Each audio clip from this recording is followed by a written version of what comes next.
4 जनवरी को जब Zircon hypersonic missile के साथ साथ एडमिरल गॉर्शकोव को लॉन्च किया गया था और इंग्लिश चैनल के रास्ते से होकर के अटलांटिक महासागर और फिर हिंद महासागर और भूमध्य सागर की यात्रा से ही ब्रिटेन से लेकर के अमेरिका तक में खलबली मचा दी थी।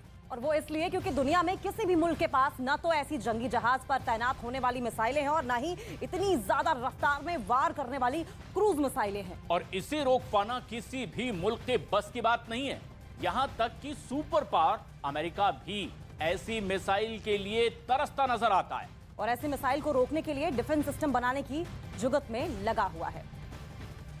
और ये दुनिया की सबसे तेज क्रूज मिसाइल है। तो देखिए, रूस यूक्रेन जंग में अब बहुत ज्यादा खून खराबा होने जा रहा है। पुतिन ने यूक्रेन के साथ साथ जर्मनी को भी अब धमकी दे दी है और उन्होंने साफ कह दिया है कि लेपर्ड 2 टैंक के जरिए धमकाना जर्मनी को बहुत भारी पड़ेगा। पुतिन ने जर्मनी को हिटलर और नाजी सेना भी बताया है। युद्ध पर रूस और नेटो अब आमने सामने दिखाई दे रहे हैं।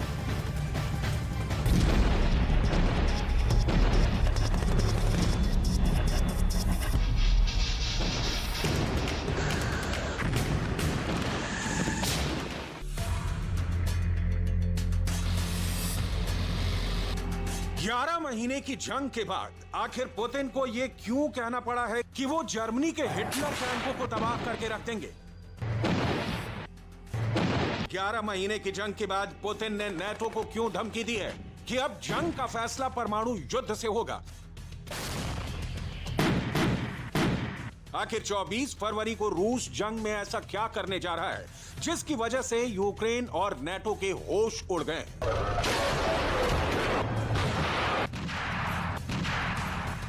यूक्रेन के पूर्वी हिस्से में आखिर ये कैसी जंग हो रही है जहां पर 10 घंटे के बाद AK-47 राइफलों को फेंकना पड़ रहा है? क्या वाकई में 70 साल के पुतिन ने यूक्रेन में अपनी ऐसी जल्लाद फौज उतार दी है जो यूक्रेन के लिए यमराज बन गई है?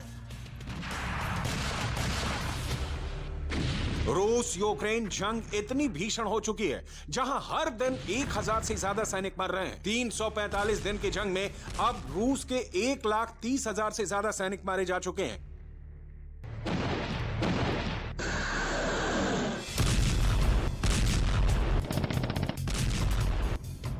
जबकि यूक्रेन के भी 1 लाख से ज्यादा सैनिक मारे जा चुके हैं। लेकिन हैरानी की बात यह है कि लगभग 2.5 लाख सैनिकों की मौत के बाद भी ना तो रूस पीछे हटने को तैयार है और ना ही यूक्रेन हार मानने को तैयार है। ऐसे में सवाल उठ रहे हैं कि आखिर इस जंग का अंत कैसे होगा जहां रूस को ईरान, उत्तर कोरिया जैसे देशों से हथियार मिल रहे हैं, तो वहीं दूसरी तरफ यूक्रेन को अमेरिका, ब्रिटेन, जर्मनी समेत नेटो के 30 देशों से अरबों डॉलर के हथियार मिल रहे हैं। यूक्रेन को नेटो और पश्चिमी देशों को मिलाकर 50 देशों से ज्यादा का समर्थन मिल रहा है। यानी रूस इस वक्त सिर्फ यूक्रेन से जंग नहीं कर रहा है बल्कि रूस 50 देशों से युद्ध कर रहा है, जो और भी ज्यादा भयानक होने जा रहा है। यूक्रेन को नेटो और पश्चिमी देशों के 321 से ज्यादा घातक टैंक मिलने जा रहे हैं, जिसमें अमेरिका का M1 एब्राम्स, जर्मनी का लेपर्ड 2 टैंक और ब्रिटेन के चैलेंजर 2 जैसे घातक टैंक शामिल हैं। अपनी जबरदस्त मारक क्षमता वाले ये टैंक युद्ध में गेम चेंजर साबित होंगे, इसके दावे किए जा रहे हैं। पुतिन ने नेटो और पश्चिमी देशों के इन्हीं घातक टैंकों पर जबरदस्त पलटवार किया है। 70 साल के पुतिन ने द्वितीय विश्व युद्ध से जुड़े एक कार्यक्रम में जर्मनी को सीधी धमकी दी है।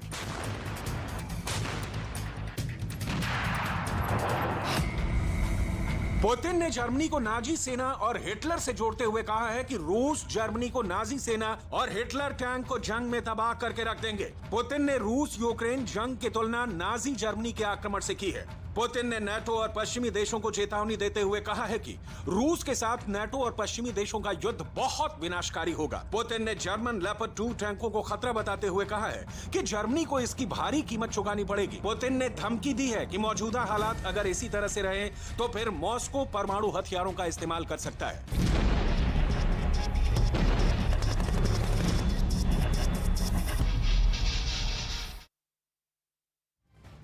तो जंग के 11 महीने बाद भी यूक्रेन की सेना रूसी सेना का डटकर मुकाबला कर रही है और इसकी सबसे बड़ी वजह है नेटो देशों से मिल रही सैन्य और आर्थिक सहायता। जिस तरह से नेटो और यूरोपीय देश यूक्रेन की मदद कर रहे हैं, इसके बाद अब यह बिल्कुल साफ हो चुका है कि रूस अपने दम पर 50 देशों से मुकाबला कर रहा है।